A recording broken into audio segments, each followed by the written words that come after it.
3 years after divorcing my husband because he refused treatment, I realized I never stopped reaching for him in bed. When I saw he'd gotten sober and rebuilt his life, I had to ask myself, did I let my soulmate go?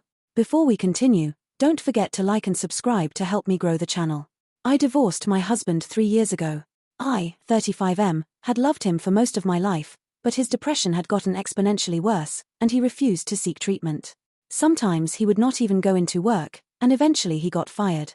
I stayed with him for so long, praying that one day he would try to get better. That day never came. When I finally handed him the divorce papers, I sobbed the entire time. I asked for a divorce, and he signed them without a word, giving me the emptiest, deadest look. My heart felt shattered, like it had been hit with a hammer. Anger and sadness and fear tangled together in the tightest, ugliest knot deep in my chest.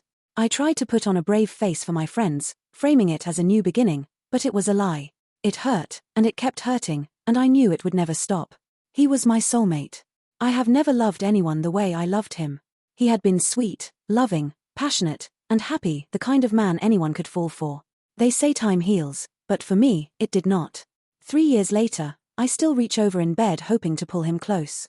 3 years later, I still expect to see his car in the driveway when I come home. My heart is no less broken than the day I left. I admit I had been stalking his socials. He had gone back to the gym, started medication, and looked genuinely happy. Maybe if I had waited, he would have sought help sooner. Or maybe I had been holding him down. Was I the reason things were worse? I hope not. I felt I had to reach out. I wanted to see him, maybe hold him, maybe try again. If there was even the tiniest chance I could have my husband back, I could not let it pass. Relevant comments. Sometimes, people just cannot progress until they hit rock bottom. Maybe you leaving was that for him. It wasn't necessarily your fault. In the end, all anyone can do is want help. Opie, thank you, I needed to hear this. I might call him just to see how he's doing. I know he doesn't hate me. Unless he is remarried, no harm in reaching out to say hello. See where it goes. Opie, he's not remarried. He had a guy briefly, but nothing serious. Update, March 2nd, 2025. I did it. I called him. My ex-husband picked up on the second ring. Our conversation was awkward at first, which was to be expected, but he sounded glad to hear my voice. A few days later, we met for coffee. Seeing him was hard, but in a good way. He looked so much better than the last time I had seen him, healthier and happier, but still exactly the man I married. He had gained some weight, but it did not matter. He had put himself back together. I was proud. He told me about the past 3 years. What had helped him was a DUI he got a while ago. Nobody was hurt, but it forced him into rehab, AA, and sobriety. He had started antidepressants, gone back to the gym, and even his mental health was finally stabilizing. He was genuinely okay. Better than okay, he was good. I apologized for leaving, for not staying in touch, and for not supporting him when he needed me. He said I had nothing to apologize for. He had been a mess, and I was being dragged down with him. That felt good to hear. We walked afterward and it felt like a first date. I had to stop myself from holding his hand at times, but eventually we ended up sitting on a bench, and I confessed. I told him I had never stopped loving him and that if he was willing, I would try again.